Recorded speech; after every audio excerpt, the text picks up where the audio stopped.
Hello and welcome back to Perspectives, bringing you our daily dose of news and views we hope are relevant to you. In today's show, interesting developments in the Hardeep Singh Nijjar murder case. In the US, a bill moves forward to officially recognise the 1984 genocide. And talking of genocides, the Indian right wing are frothing at the mouths about a potential Hindu genocide underway in Bangladesh, which is bringing up some rather interesting and uncomfortable parallels for them. We take a look at why a Trump victory may be bad for India's pollution but good for Modi's policymaking. And I'm humbled to announce that we have won an award. More on that exciting news in a moment. Well, joining me as always for Perspectives is our very own correspondent in Canada, James Cousineau. Good morning, James. Good morning, Angus, and good morning to our amazing viewers out there. Thanks for those that joined me for a live event on TikTok last night while Angus was out enjoying Parliament. Indeed, and James and I together will be bringing you our perspectives on the daily news affecting the Sikh community across the world. And of course, as usual, we'll be taking a look at loads of your great comments which have been filling up below the videos, so thank you as always for those. Right, James, let's get things moving. What are you going to start us off with this morning? Well, it appears that they have made a big move in terms of the current case against what I call Singh and Brar, the four individuals charged in the death of Hardeep Singh Nijjar. They have been moved from the provincial court in Surrey, British Columbia. Now the trial will take place in the Supreme Court instead. There are a number of reasons why that is relevant and why that change was made by the federal prosecutor, or what we call the Crown Counsel here in Canada, and I believe in the UK. But for our US viewers, it's the same as our federal prosecutor. Now, the reason for the move is because it helps to expedite not only the process getting to trial, but the trial itself. There is in Canada what we call an indictable offense that they can move by indictment, and that means they forego a lot of the pre-trial evidentiary hearings, and that also helps to protect the identity of witnesses. It reduces the very high costs, especially with a trial of this magnitude, and it also, as I said before, expedites the whole trial process. Again, in Canada, under the Charter of Rights and Freedoms, you have to be tried within a certain amount of time.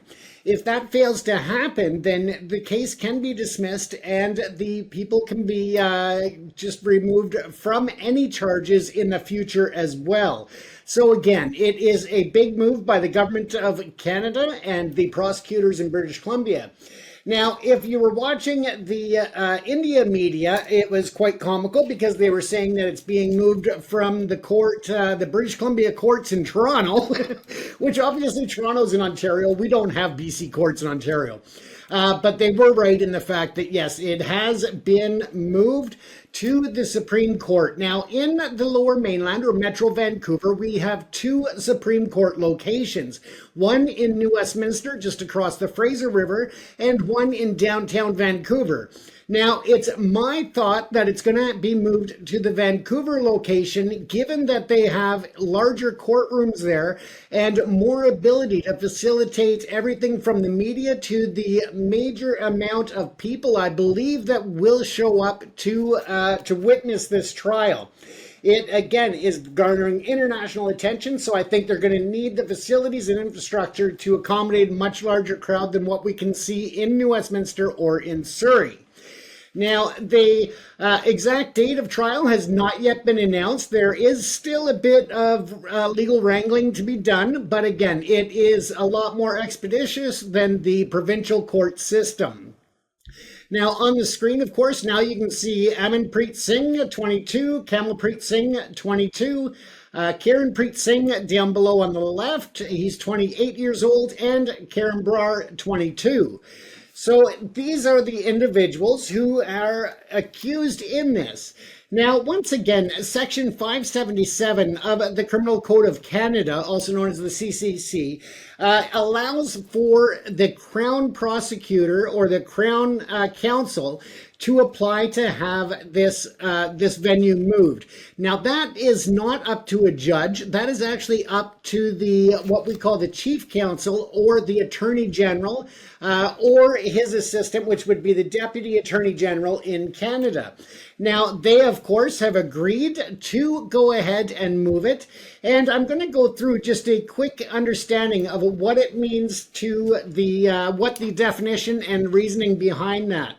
Now, this is a statement of Selden J.A., which is a justice, and the Court of Appeal, when they previous cases have tried to circumvent and resulting case came up and said, no, you cannot cancel a trial or to block the trial from being moved to direct indictment. Now, the judge on that decision said that in his opinion, Parliament intended by this section to confer upon the Attorney General or his deputy the power to override the preliminary inquiry process. It is a special power not to be exercised by Crown Counsel generally, but only on the personal consideration of the Chief Law Officer of the Crown and his or her deputy. So this is a very big move. It's not something that the Canadian courts look at lightly. It's not something that is done on a whim. It is a very guided and principled reasoning. Now, obviously, as I stated, there are reasons which I've got up on the screen here, and the benefits of the transfer are to protect the safety and lives of witnesses, their families, informers, and other justice system participants. As we know, with the continued international interference of the government of India and their proxies, this is a big deal to ensure the safety of witnesses prior to trial. It's also to ensure public confidence in the justice system or to avoid multiple proceedings through the expediting of the process. And again, it eliminates a lot of the preliminary hearing sections of the legal process and moves that along. It also serves to preserve the integrity of the Crown's evidence, such as by protecting informants or ongoing police investigations. Again, this is huge because we know that there are other crimes, and whether it's murder, extortion, intimidation, there are other crimes that are moving through the Canadian justice system right now, and also the other cases that are expected to be coming into the justice system that potentially involve the India government and or their proxies and so forth. So again, this is very essential to preserve the integrity of those ongoing investigations.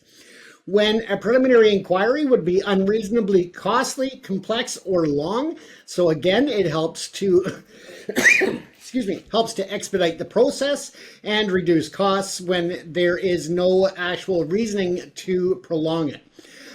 When the alleged offense is controversial and in public opinion, to try the case as soon as possible. And once again, with the foreign interference of the India government, Prime Minister Modi, the BJP, and other ministers, again, this is in the public interest to have this court case heard and the trial to be handled very quickly.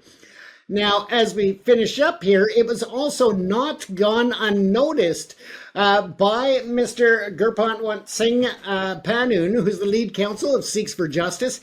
He also was quoted as saying, "This decisive action by the director of the public prosecution underscores the grave dangers posed to witnesses by Indian proxies and agents operating within Canada.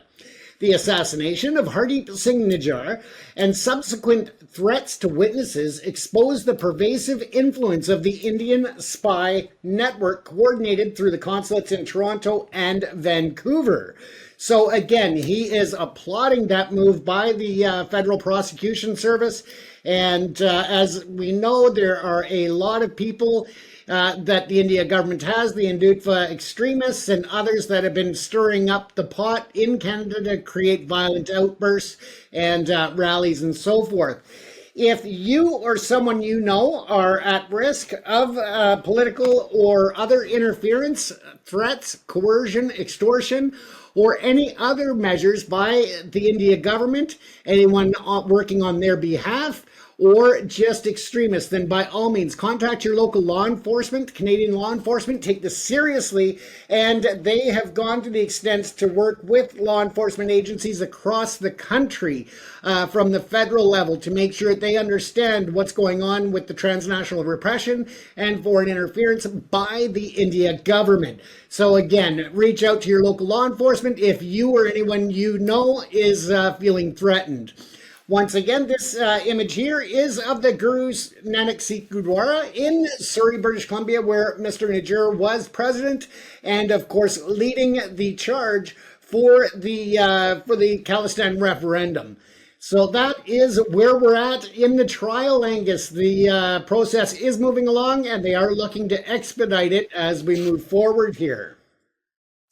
I think this is quite an interesting move in Canada, and I think from a legal perspective, it's pretty it's a pretty arcane piece of legal process, accelerating it essentially up to the Supreme Court. So on the face of it, it just seems it's some legal whatever move.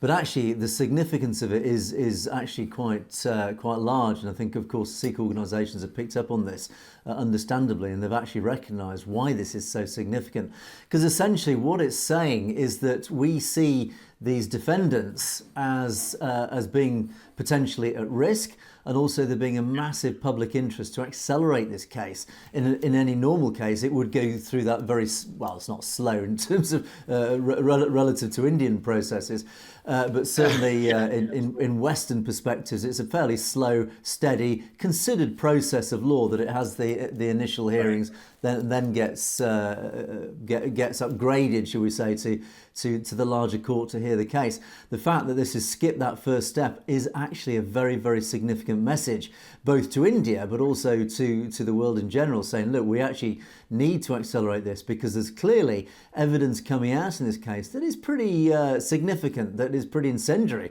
for many quarters.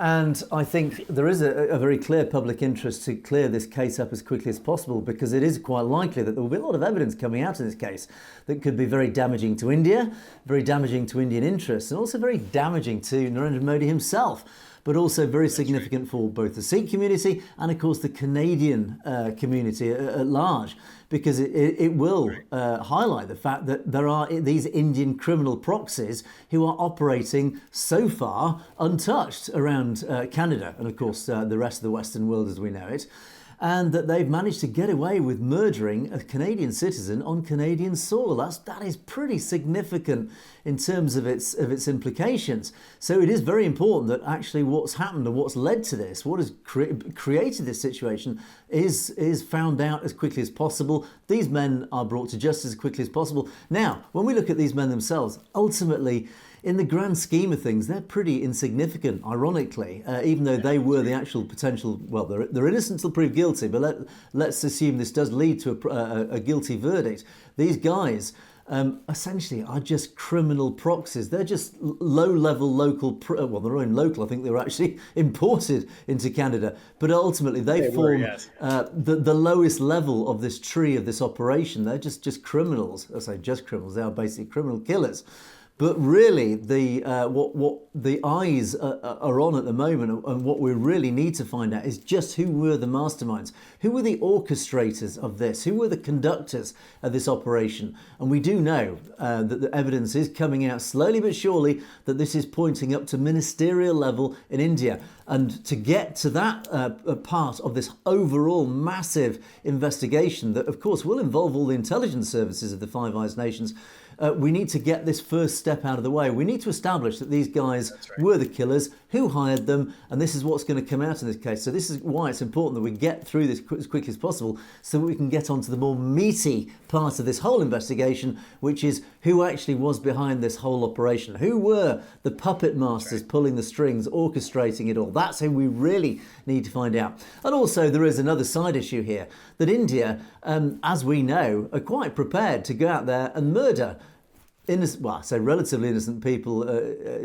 I mean, certainly innocent people in terms of Nijjar, Gurpatan Singh Panoon, Avtar Singh Canada, I beg your pardon, Avtar Singh Kandar. But when I refer to relatively innocent, actually I'm referring to these four gentlemen, these accused. I say innocent. The justice system will find out if they are innocent or not. But if they are guilty, it's quite likely, and it's certainly with India's track record, that their lives could be at risk now. And I'm sure, I have absolutely no doubt, that Canadian law enforcement will be protecting these guys extremely strongly, because they are very vulnerable, because India will not want these criminals to spill the beans, to let out what they know, because of course their handlers, people who paid these guys to do this crime, their names will be on their lips. Canadian intelligence will want to know what their names are if they haven't already spilt the beans, and it's quite likely that India will want to shut these guys up. Yeah, it's a well-known tactic, this. So their lives are at risk. So once again, it's in Canada's legal interest to accelerate this whole process, and I think this is what it's all about. So as I say, whilst on the face of it, it just seems to be just a bit of a legal process, in reality, the message it's sending out is extremely significant. It's how serious this case is in terms of Canadian national interest, and not just Canadian national interest, actually international interest, because this has massive implications for the Gurpatwant Singh Panoon case in the US and all the other transnational repression going on in the US, and likewise here in the UK. It has implications for the Avtar Singh Kandar case as well, and of course any others who have also been served these notices of threats to life, who are also involved in this overall case, James. So yeah, I think we do need to keep an eye on this, because I think the messages are very subtle from this whole story, as they have been all the way through, but each message, even each subtle message, has a massive impact in terms of our knowledge of how Canada and the Five Eyes nations are treating this case and the cases like this. Yeah, absolutely. And, right now the three are held in a lower mainland detention center. We have two main detention centers here in the lower mainland of British Columbia. And the one individual is still in custody on unrelated charges, or possibly related, but weapons and other offenses in Ontario. But again, he will be here to face the music in the BC courts for this, for his potential involvement in this as well, Angus. We've got to watch and see where it goes, and see through the smoke that's being blown behind the scenes to try to mucky up the view of the reality and the truth. And on that note, Angus, we are going to take a look at more smoke screens. And this one, unfortunately, is in the form of the pollution. Again, something that we've recently touched on with the problems in India. But this is also looking towards what it means for a Trump victory when it comes to the pollution problem in India and Modi's current policies.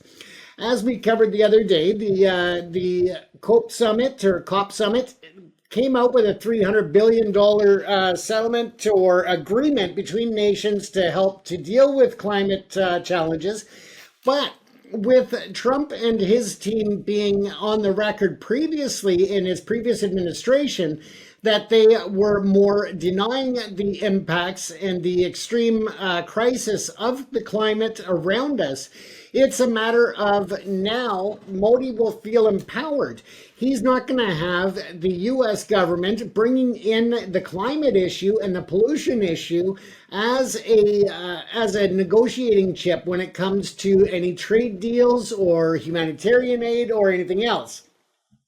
This is something that India has been working on in terms of helping to resolve the levels or reduce the levels of pollution in the air. But it is something they do not have a solid long-term plan. They do not have a way of measuring results, and they just don't have enough funding going towards this problem where there are toxic levels of particulates in the air that are hundreds of times more than what is healthy for anybody to be subjected to, let alone long-term. Now, of course, we have seen that Trump is also pushing for the increase of fossil fuel production, more drilling, more fracking, and reducing in terms of the environmental loopholes, closing those up, but also just actually lessening the restrictions at the same time that corporate and other industry are subjected to. Now, with the $300 billion commitment by the global community at the recent COP29 summit, the next question is where Elon Musk is going to play into it, where they want to cut $2 trillion from the US economy or the US budget. If you take into account the main three expenditures of the U.S. budget, it comes down to Medicare, to military, and to Social Security. Those main three programs account for almost $4 trillion of the expenditures made each year by the U.S. government. The overall budget is just over $6 trillion. So when you look at that, you've only got really two and a half trillion to work with, and trying to find cuts, that is what is funding the rest of the government. So it's going to be tough, and I don't think that any program is safe, and that includes environmental issues. And that, again, it takes away from them being a leader and trying to push India or any other nation into any type of long-term strategy when it comes to climate crisis and climate mitigation. When we take a look here, I mean, right there, those are some beautiful North American wood bison just grazing in the wild. Of course, we know that it's not just for us. It is for all the species that call Earth home. And we are eating a lot of contaminated food and agriculture or produce and such, because the toxins also get into the water system, into the ground, the soil that nurtures the vegetation. So when we are consuming that, or when the animals such as the bison are feeding on that, and then we feed on them, of course, that creates a lot of health issues. Nowhere near the 2.1 million people that are estimated to die each year in India as a direct result of air pollutions, but it definitely does play a factor, and we can't hide from climate change. We can't pretend it doesn't happen. Now, the reason I bring this up, Angus, is this article here that came out from NASA and the Earth Observatory, which looks at and tracks air pollution, among other things. But this here deals with air pollution. And if you look at the areas in this image here from this month, you can see how through the valleys, the pollution is so thick that, as I said, it is at major highs, and it generally is the worst in October, November, and December. And that's got to do with the heightened activity in northern India and Pakistan when it comes to dealing with the burn off after the rice harvest and other harvests and removal of the crops. They want to clear the fields and get ready for the winter planting. So again, a lot of times that is done by burning it. Now, this is a huge issue, and again, it has brought up the danger levels to astronomical levels, at which point they have actually decided to close construction sites, close schools, close government offices, and other areas of service throughout the most impacted regions for health reasons, for health care related issues that, aside from the deaths in the millions, think about how many people are suffering from asthma, COPD, cancer, and other things. The cost is astronomical to not act on it. What this means in the long term for Khalistan, right now known as Punjab, you can see on this map, and you can see that they are basically choking on this smog, on these toxic gases that are in the environment.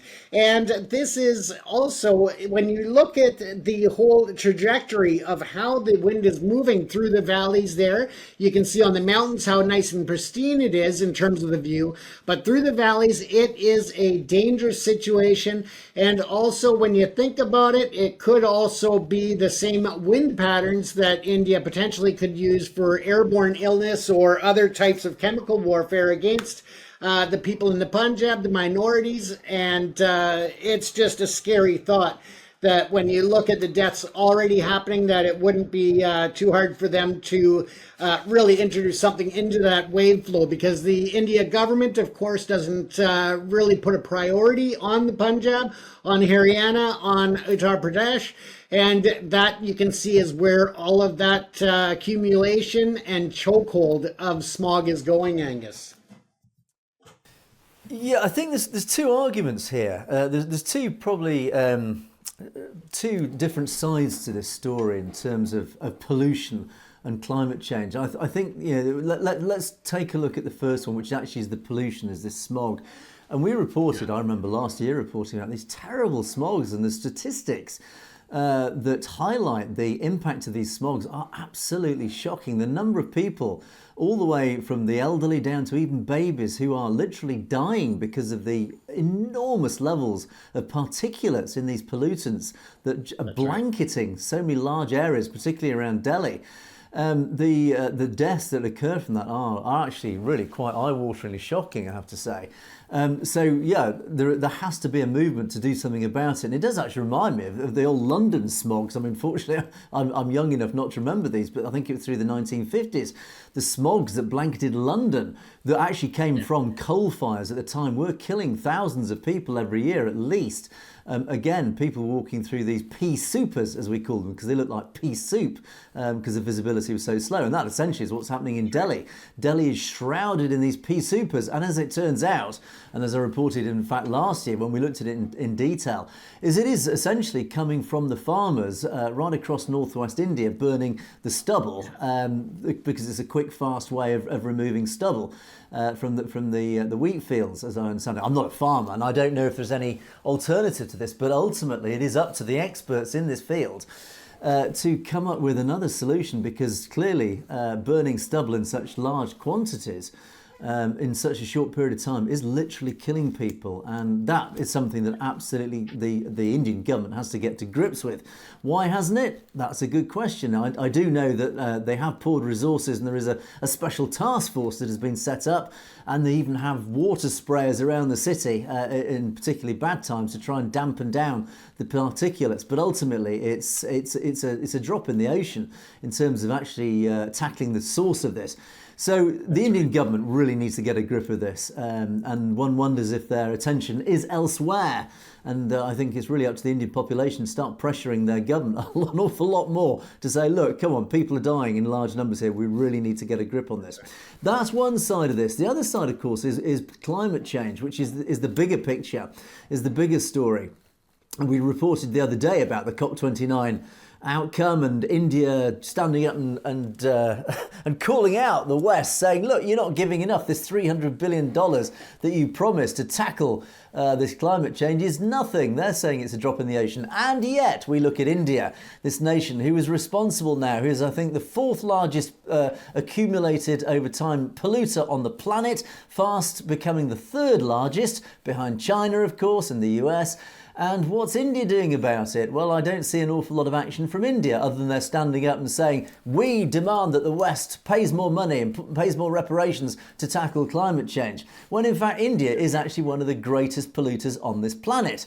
Now, as I often say, economies are built on energy. You absolutely need energy to grow an economy. You cannot grow an economy without an energy supply. It is one of the fundamental factors behind growing any economy. Now, of course, we had the Industrial Revolution here in the West, which drove our economy, which grew our empires, and grew us into essentially the G7 nations as we are today. But that was built on energy. It was built on fossil fuel energy and steam in the early days.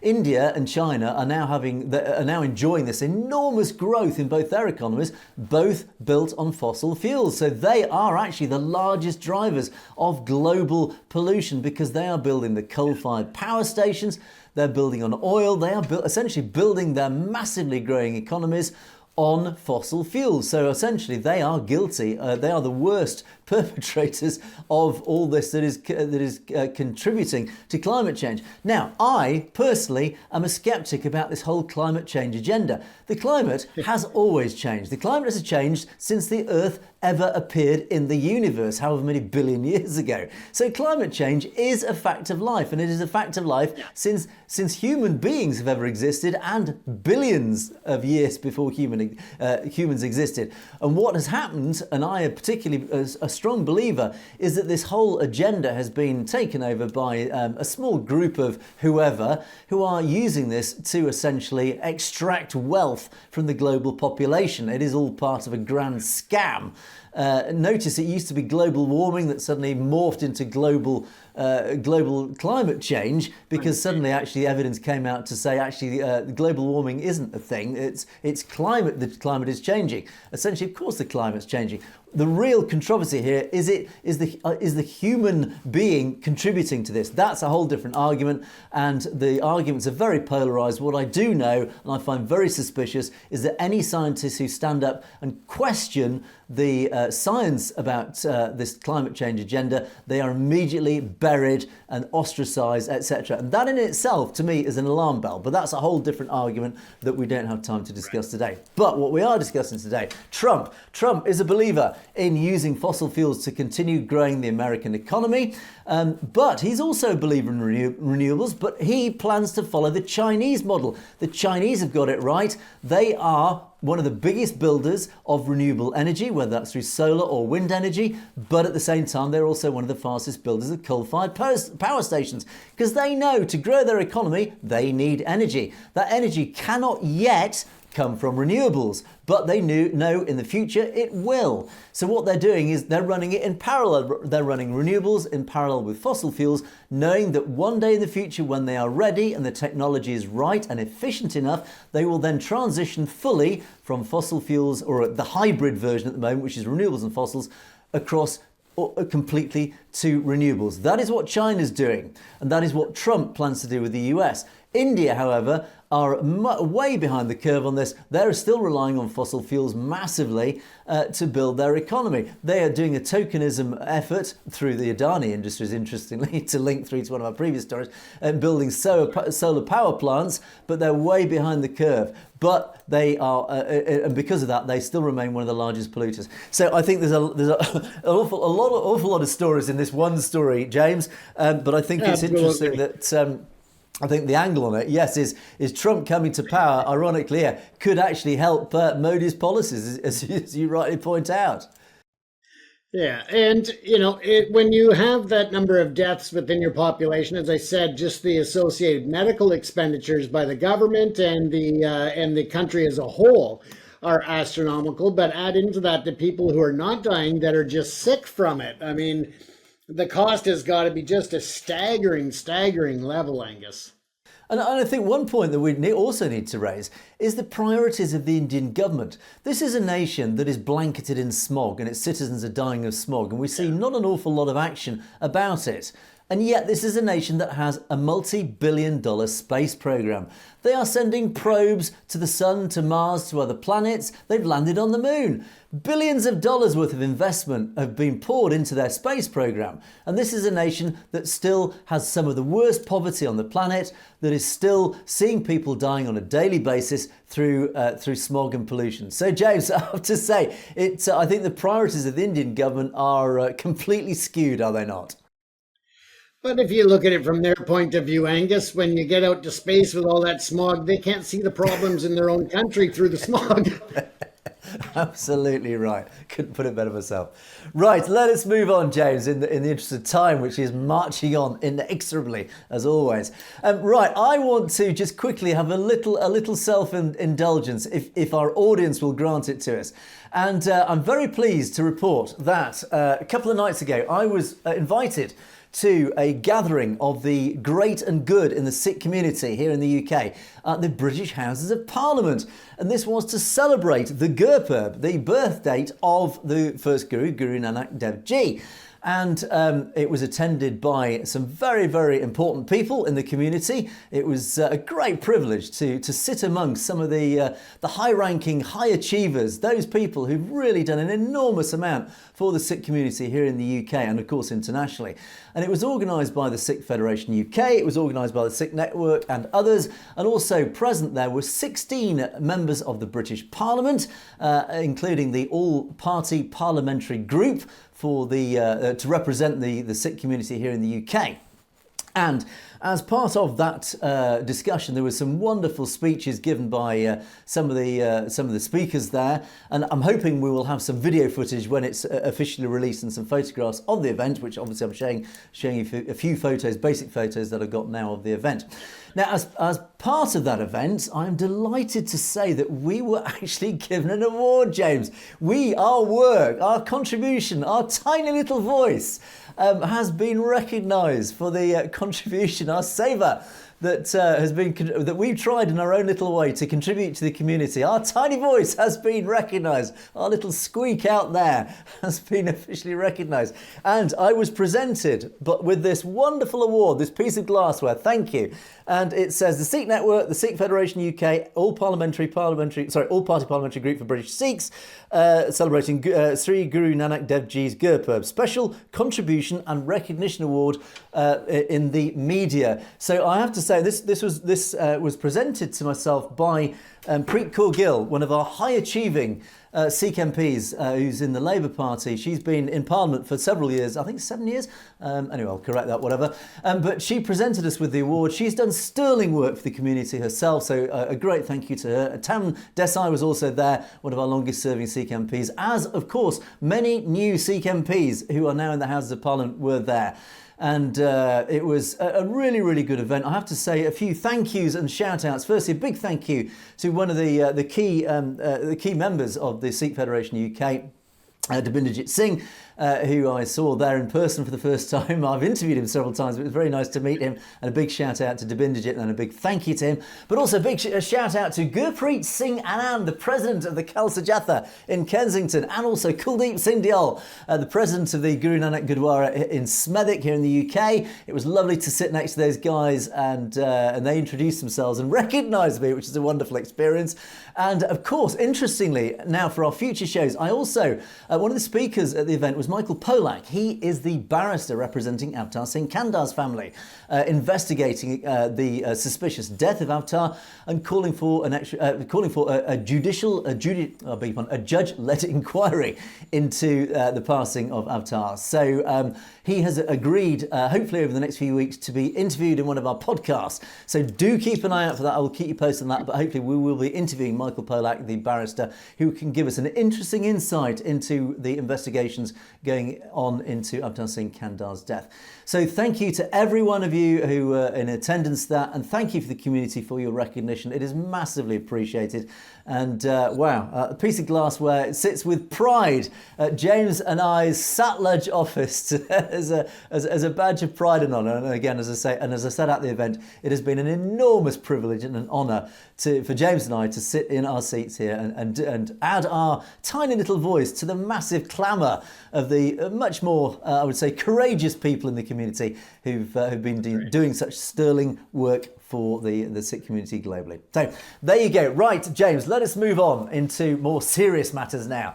And over in the US, I am delighted to say that we talked often about recognising the Sikh Genocide of 1984. And of course, as we pass the 40th anniversary this year, there's been greater calls right across certainly Western nations to officially recognise, get the governments to officially recognise what happened, the dreadful events of 1984. And in the US, Republican Congressman David Valadao, he's the co-chair of the American Sikh Congressional Caucus, and Republican Congressman Jim Costa have both now introduced a bipartisan US Congress resolution to formally recognise the Sikh Genocide of 1984 and to commemorate it on an annual basis. The resolution is supported by, of course, many organisations in the US, which include the American Gurdwara Parbandak Committee, the American Sikh Caucus Committee, NSAF, Jakara Movement, Sikh American Legal Defence and Education Fund, that's SALDEF, Sikh Coalition, the Sikh Coordination Committee East Coast, and United Sikhs. So basically, all the major organisations across the North America are behind this push to recognise the genocide. Now, the resolution itself, just quickly, it's actually it's very powerful reading this, and I'll just quickly cherry pick a few points from the resolution. It says, whereas the Sikh religion originating in the Punjab has over 25 million followers, is a monotheistic faith rooted in truth, service and justice. Absolutely. Sikhism is practiced by over 500,000 individuals in the US. And of course, US Sikhs have been part of the American fabric for more than 120 years, arriving initially to work on farms, in lumber mills, etc., and settling in every state and territory, contributing significantly to the nation's social, cultural and economic landscape across diverse fields such as art, music, trucking, agriculture, information technology, law, medicine and many more, including of course politics. So it's setting out its stall in a very powerful message saying, look, this is how much the Sikh community mean to the US nation as a whole. Their contribution is enormous and it absolutely must be recognised through this.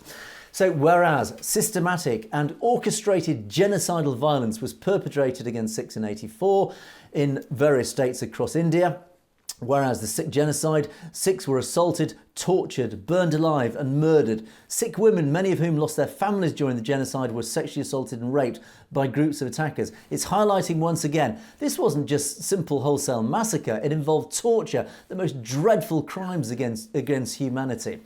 Whereas Sikh homes, businesses, gurdwaras, houses of worship were looted, damaged, destroyed during the genocide, etc. Again, highlighting the fact it wasn't just people, it was their assets, their properties that were looted and burnt to the ground.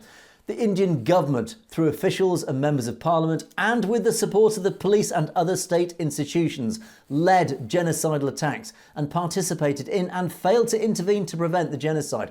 So, very deliberately, they're putting in this bill that the Indian government were complicit. They were directly involved in this genocide. This is, again, a very powerful piece of language to put into here. Whereas over 30,000 Sikhs were murdered. And this is interesting, and one of our commenters pointed to this, and we actually, James, we must look into this because we must do an article on this. The widow colony in New Delhi still, even to this date, houses Sikh women who were assaulted, raped, tortured and forced to witness the dismemberment, burning and murder of their families. This includes children, and who are still calling for justice against the perpetrators. Whereas the community in the US has not recovered from the physical and psychological trauma of the genocide. Of course, it's going to go on forever, this. Whereas recognising the state-sponsored violence, powerful words again, important, significant words, particularly in the context of what's going on today, and that targeted Sikhs across India is an important and historic step towards justice, accountability and reconciliation. In other words, it's highlighting the fact that even today, the perpetrators who are still alive are still evading and avoiding justice. And the resolutions should be that it is that in the sense of the House of Representatives that the US policy should commemorate the Sikh genocide of 1984 through official recognition and remembrance, call for all the perpetrators, regardless of rank or status, to be brought to account, and reject efforts to enlist, engage or otherwise associate the US government with denial of the Sikh genocide. In other words, let's reject any RSS infiltrated policy trying to influence the agenda here, is that we must resist any of that denial of the genocide. We must officially recognise it. An extraordinarily powerfully written bill, this. Fingers crossed it goes through. It will have a massive impact, I think, certainly in terms of firstly highlighting what happened in 1984, but also secondly in the current present day context, actually holding India to account and putting the spotlight on India, again, in terms of what's going on today. Sikh Coalition obviously highlighted this on their website. They pulled out most of the salient points, as did indeed the Baz News website. Of course, they wrote an article covering this news. Again, they highlighted all the key components of this bill, the really significant points. And they said, in addition to recognising and commemorating the genocide, it also serves as a call for all perpetrators, regardless of rank or status, to be brought to account. Yes, they picked up on this. The perpetrators of the genocide have largely escaped accountability for their actions. Some remain in positions of power in India. Absolutely. The push to end India's impunity, safeguard the human rights of Sikhs, is more pertinent than ever, as daily more is revealed about India's transnational repression. Absolutely, again, in the modern context. They also said at the end, this is actually very important, every Sikh American must do their part.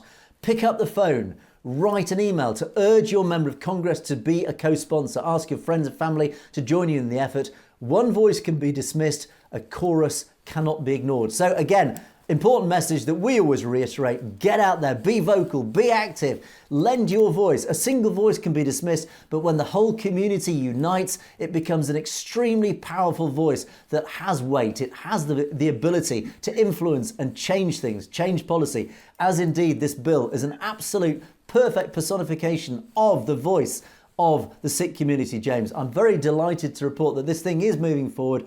Fingers crossed it goes through. It will send an enormously powerful message from North America to India. Absolutely, Angus, and it also plays into the need for more information about the genocide and about Sikh issues throughout history to be placed online. And this goes a long way as a credible source. If you use apps like Google with their new Gemini AI, a lot of the information that you'll find is actually still inaccurate misinformation because it just is a collective of information that the Hindutva media has put out on the internet and collects that and basically uses the most popular narratives. So again, it's important for issues like this to come to the forefront, and hopefully we'll see other countries follow suit in the official recognition. Indeed, and of course we've got the same movement going on here in the UK, and slowly but surely the official recognition is moving up. We're trying to get our local councils, particularly in Sikh diaspora areas, to recognise it, and they are one by one, which in turn hopefully is, and through the Sikh manifesto here in the UK, we are hoping that the British government will be pressured sufficiently, Starmer's government will be pressured to likewise officially recognise the genocide. So fingers crossed, we'll see it also here in the UK. So talking of genocides, now here's an interesting article or set of articles that I uncovered.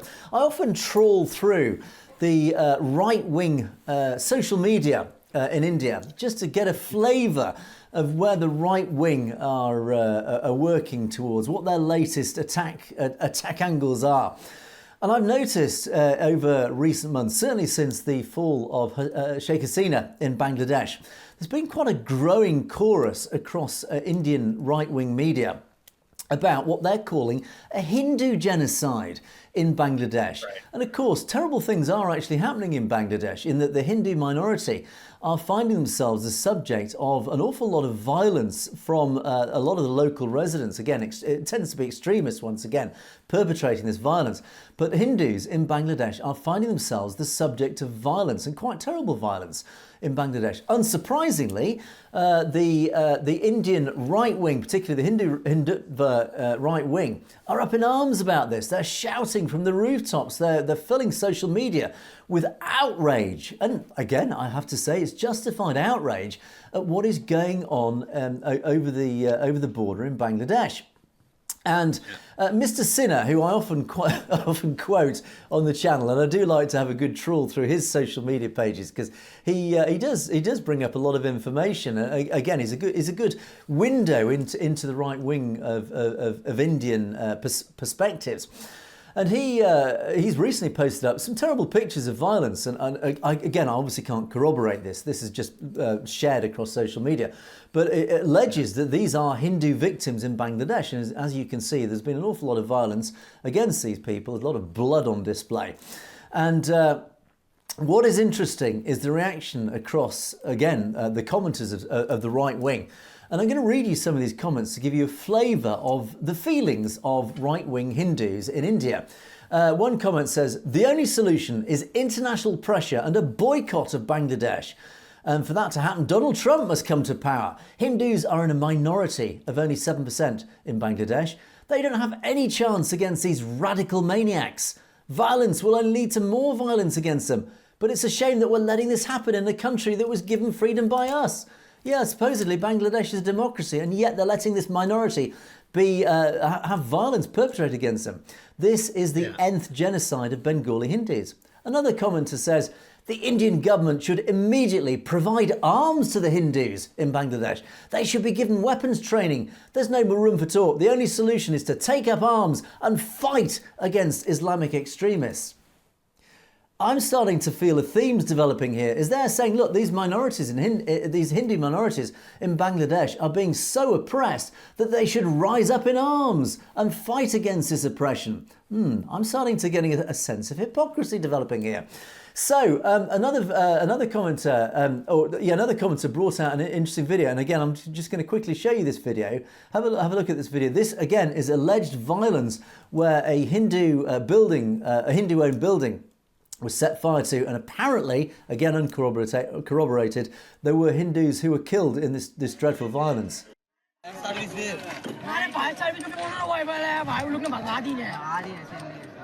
দেখুন অশান্তির দলেরা কি করছে আমাদের এখানে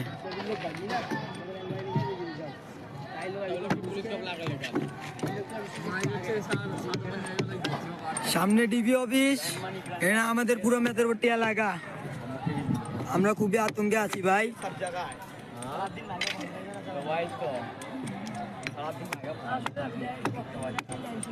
So there, we're seeing this violence, raging mobs setting fire to Hindu buildings and killing Hindus. Yeah. It is appalling, and the outrage, if this is true, is fully justified. But I talk about this word hypocrisy. Doesn't this all look familiar? A minority people being oppressed in a supposedly democratic nation, and the people, the Hindus here in India, are shouting, we must arm these people, they must rise up, they must have a militant uprising to defend themselves. Yes, here we go, it's a genocide. Of course, I'm referring to 1984 and then what followed throughout the 1980s and the 1990s, the genocide of the Sikhs in the Punjab. Exactly the same thing unfolded across the Punjab. And yet, here we have the Indian right wing demanding that Hindus in Bangladesh should rise up and take arms against this dreadful oppression. Well, why were they calling people who rose up in the Punjab in the 1980s and 90s as terrorists for doing the same thing? I'm afraid if you're calling for the Hindus to rise up in Bangladesh, why aren't you calling them terrorists if they do so?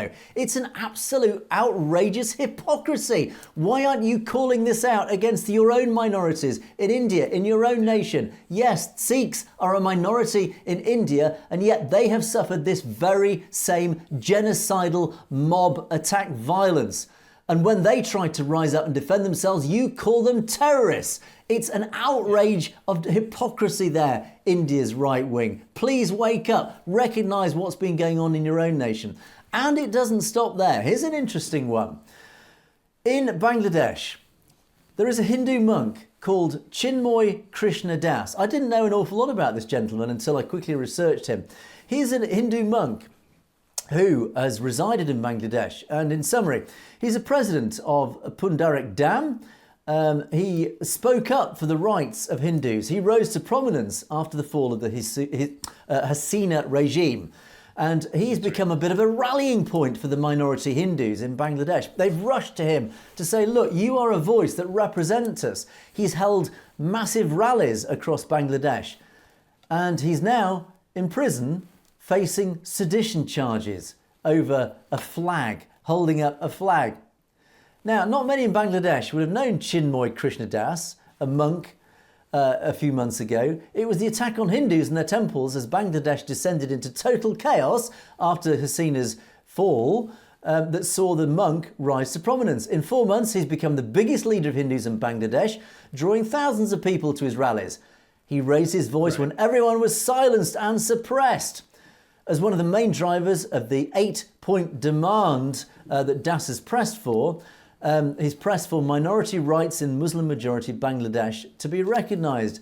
Among the demands are a tribunal to prosecute those who oppress minorities, bringing a law on minority protection and establishing a ministry for minorities. This is all sounding, again, familiar about what the Sikhs have been through. The share of Hindus, the biggest religious minority group in Bangladesh in the country's population, has dipped to 8% from 22% in 1951. They've been driven out. Their culture, their cultural identity, their very presence has been diluted. Again, isn't this reminiscent of the Punjab? Tens of thousands of Hindus have been protesting across Bangladesh for the withdrawal of the sedition case against Das and others. Now, can you see where I'm going with this? Amritpal Singh. Amritpal Singh, a rallying voice for Punjab Sikhs. Exactly the same thing here. A rallying figure. He became the voice of the Punjab. He became a voice for the Khalistan movement in the Punjab. Where is Amritpal Singh today? He's on charges of sedition in in jail in Assam in the east of India. So again, we've got perfect parallels here. This Hindu monk is in prison for the very same thing. And what is happening across India's right wing? They are demanding that this Hindu monk be released because all he was doing was trying to stand up for the minorities in Bangladesh, their own minority. So it's all right if it's a Hindu minority, but if it's a Sikh minority, no, we'll lock him up and charge him with sedition. And the Hindus are standing up and saying, yeah, he should be locked up. He's a terrorist. Why isn't your man in Bangladesh a terrorist? Exactly the same situation. So, James, unfortunately, I think this, trawling across India's right wing, has highlighted and has exposed the deep hypocrisy that's going on in India, is that the right wing do not realise what they're doing. Yeah, they're shouting up, as they're absolutely justified to do so. They are standing up and calling out this dreadful outrage against their minority in supposedly democratic Bangladesh. These people who are being massacred in the streets, they're having their buildings burnt, etc. And anybody who stands up for them is being imprisoned. Then why are you not calling it out in your own country? Because it is happening today. It has happened for decades in your own country. One of your own minority has suffered exactly this same issue, and one of their leading voices, amongst many of their voices, has been imprisoned for exactly the same thing. Why are you not standing up, Hindus in India, standing up for the very same oppression against your own minorities? It is absolutely outrageous that you can stand there and call it out in Bangladesh, but you will not call it out on your own territory. James. Absolutely, Angus. And I mean, look at how many people, or we can only guess how many people are incarcerated in India due to sedition charges, or in other nations such as Bangladesh. We just don't know. And unlike the process here, as I said, we have a time limit on trials here in Canada. Over there, it's not regulated by timing. It can be delayed for years. Hundreds and hundreds of delays by the prosecution there is not uncommon. And those are cases that are in the public eye. Can you imagine what these individuals are going through that don't have the public behind them or the spotlight of the media on them? I mean, I can only imagine the horrific things they're experiencing. Indeed, and one can only hopefully naively hope that this fact of what's going on in Bangladesh may start to persuade a few people in India, particularly amongst the Hindu majority, to wake up to what it's like suddenly to be an oppressed minority. And they might start realising just what's going on in their own country. Maybe that's a naive hope, but certainly it is our job to keep highlighting this fact. And hopefully the more people that get to view channels like ours that highlight this very hypocrisy, they might start realising what is going on and where the RSS-led BJP are taking their own nation. So, James, let us move on in the interest of time, as always, we're comfortably over time. Let's move on into our comments section. And once again, thank you to everybody who's commented. Loads of comments have been pouring in, and from all quarters. So thank you very much indeed for your comments. So let's take the first comment from SSI Singh. Ooh, corrupt Bharat India. In the Punjab, most businesses are owned by these people. Number one, no one else gets a license to trade. There's no competition, so they milk Punjab. Now, this is quite a significant point that you've raised here. There's been a very multilateral attack across Punjab by the Indian government, certainly by the RSS, to infiltrate and take control of Punjab on all levels, whether it's through the education, whether it's through politics, and of course here, as you're rightly pointing out, in commerce, is that of course you need licenses to operate all sorts of businesses. And if you control who gives out the licenses, you can control who owns the businesses, particularly the larger businesses. And of course, what you're alluding to here is that they're only granting licenses, or certainly restricting licenses, to those that they want to operate in Punjab, which of course are their own people. That's what it's all about, James. It's a very cynical ploy. And again, it's one ploy amongst thousands to ensure that the Sikh voice in Punjab becomes an increasing minority. Absolutely, Angus. And again, it's the people who are watching our show and making comments like this that help to educate the rest of the world. because the majority of the Western world doesn't really understand or comprehend the levels of restriction and corruption and all of that. They just assume the rest of the world operates the same as we do in the Western world, Angus. Exactly. And as we always refer to, I mean, the case for Khalistan has never been stronger, exactly for this very same reason, is that Punjab business should be for Punjabis and nobody else, and for Khalistanis by extension. Parmjit Kaur says, at least you give both sides of the stories. Thank you for this comment. Unfortunately, today, there is no critics' corner, James. We have no critical comments. Where have our critics gone? It's most disappointing. What is wrong with that, Angus? Where are you? Come on. Oh, wait, does that mean we're getting everything right? Heaven forbid.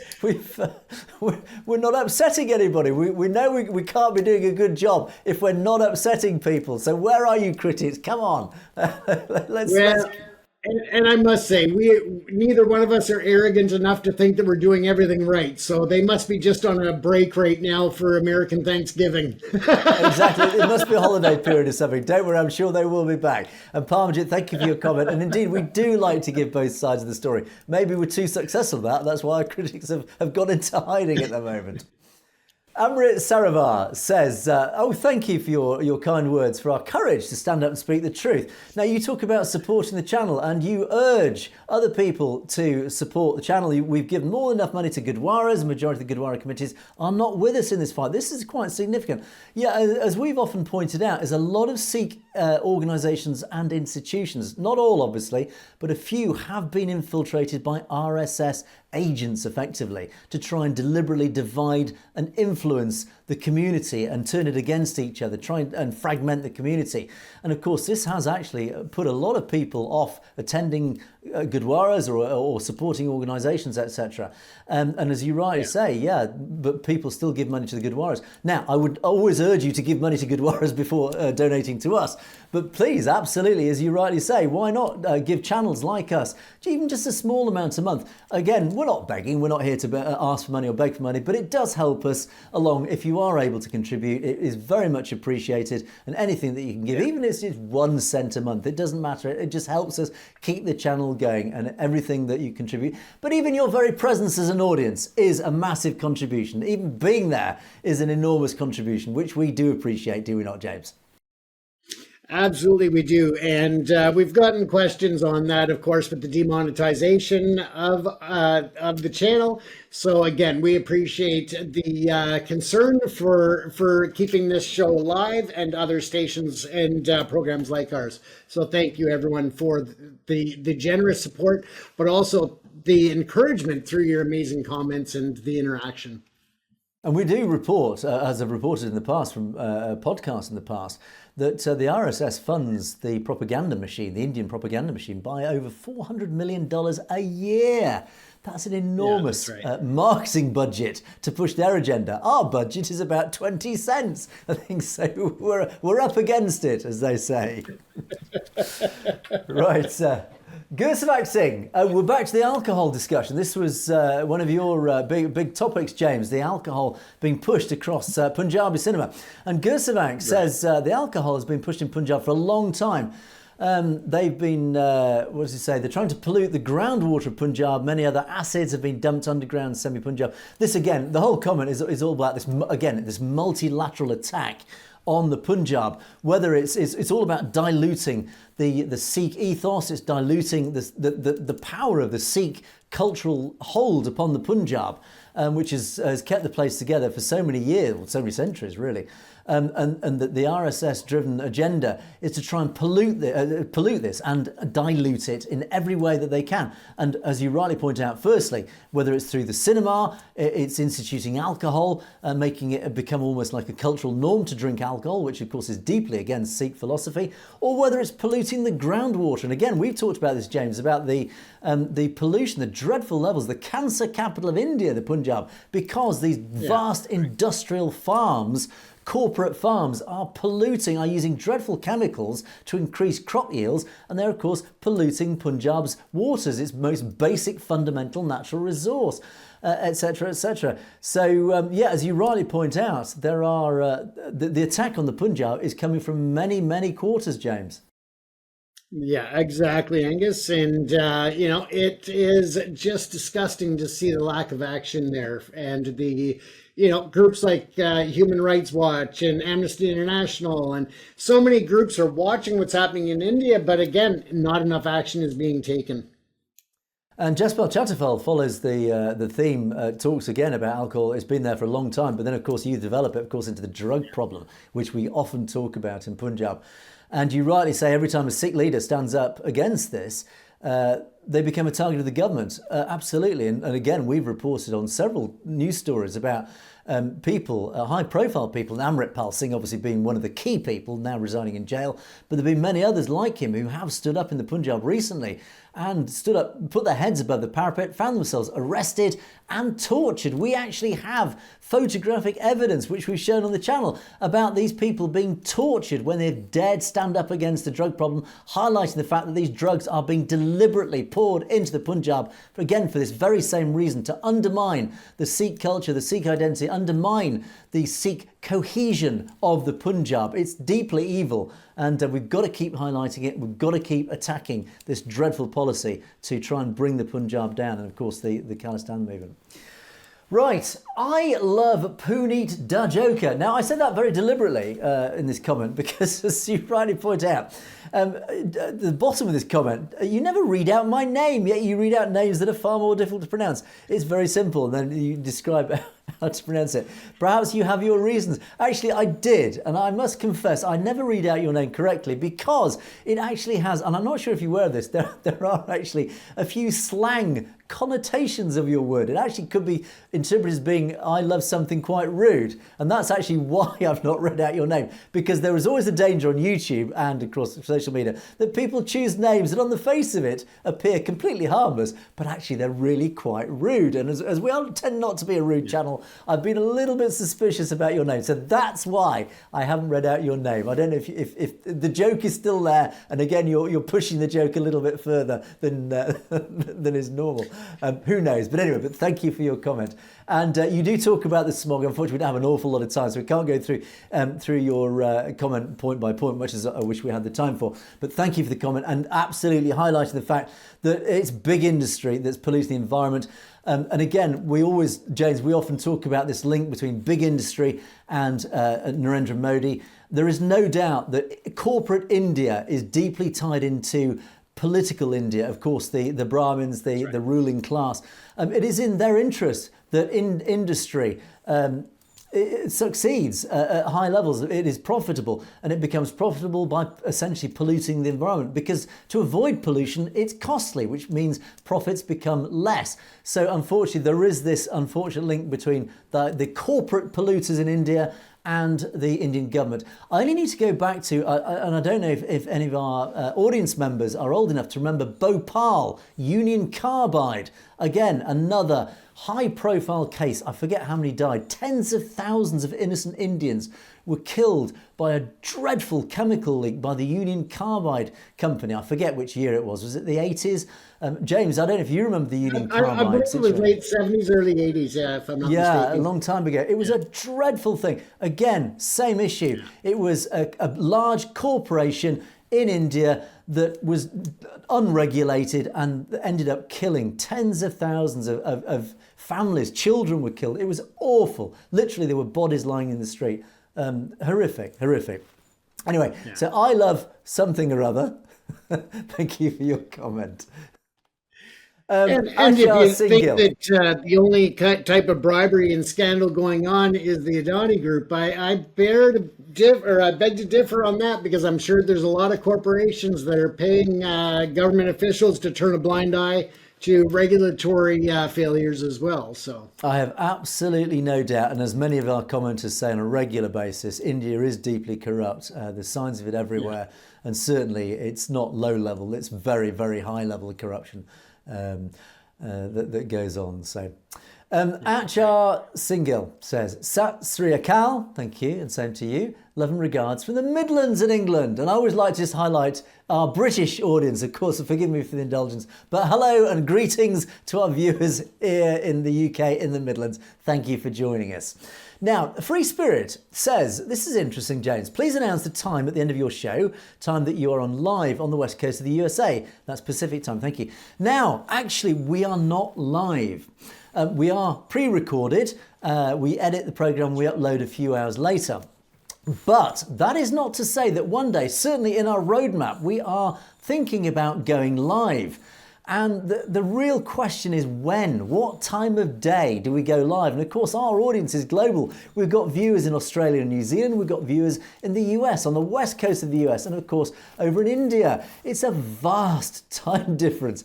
So my question to you and our audience is, if we go live, where are you and what time would you watch? What time is the most convenient time? Because of course, we're not going to be able to go live and suit everybody, because for some it'll be the middle of the night, for some it'll be early in the morning, and some it'll be the middle afternoon. It's impossible to go live and satisfy everybody at a comfortable time, not least for James and myself. And for James, it is an outrageously, ridiculously middle of the night time, is it not, James? It's 2:11 a.m. right now where I'm at, and it's of course just regular morning time for you, Angus, about 9 hours ahead of me. So yeah, it gets a little different.